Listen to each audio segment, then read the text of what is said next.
পিসি মমতা বন্দ্যোপাধ্যায় বলেছিলেন কাজী নজরুল ইসলাম মহাভারত লিখেছেন, কখনো বলেছেন রাকেশ রোশন চাঁদে গিয়েছিলেন, আবার কখনো সিধু কানুর কথা বলতে গিয়ে সিধু কানু ডহরকে ডহরবাবু বলেছিলেন, ঠাকুর গুরুচাঁদকে গরুচাঁদ বলে বেফাঁস মন্তব্য করেছিলেন।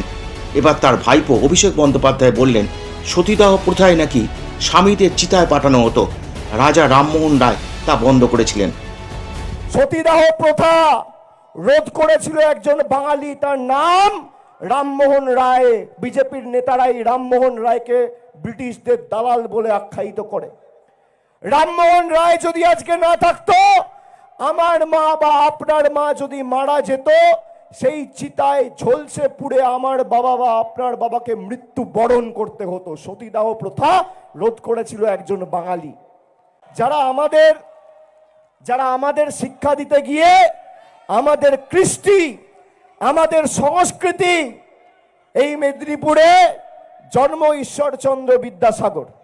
ঈশ্বরচন্দ্র বিদ্যাসাগরের মূর্তিকে ভেঙেছে অমিত শাহর বাহিনী। রবীন্দ্রনাথ ঠাকুরের নাম জানে না, বলছে রবীন্দ্রনাথ সান্যাল। আজকে যদি ঈশ্বরচন্দ্র বিদ্যাসাগর না থাকতো, নরেন্দ্র মোদী অমিত শাহ নিজের নাম লিখতে পারতো? লিখতে পারতো?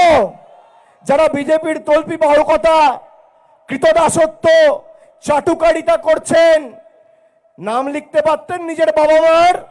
ঈশ্বরচন্দ্র বিদ্যাসাগর না থাকলে, স্বামী বিবেকানন্দ না থাকলে, হিন্দু ধর্মের মান উজ্জ্বল করার মতো একজন প্রতিনিধি পেতেন এই ভারতবর্ষের মাটিতে?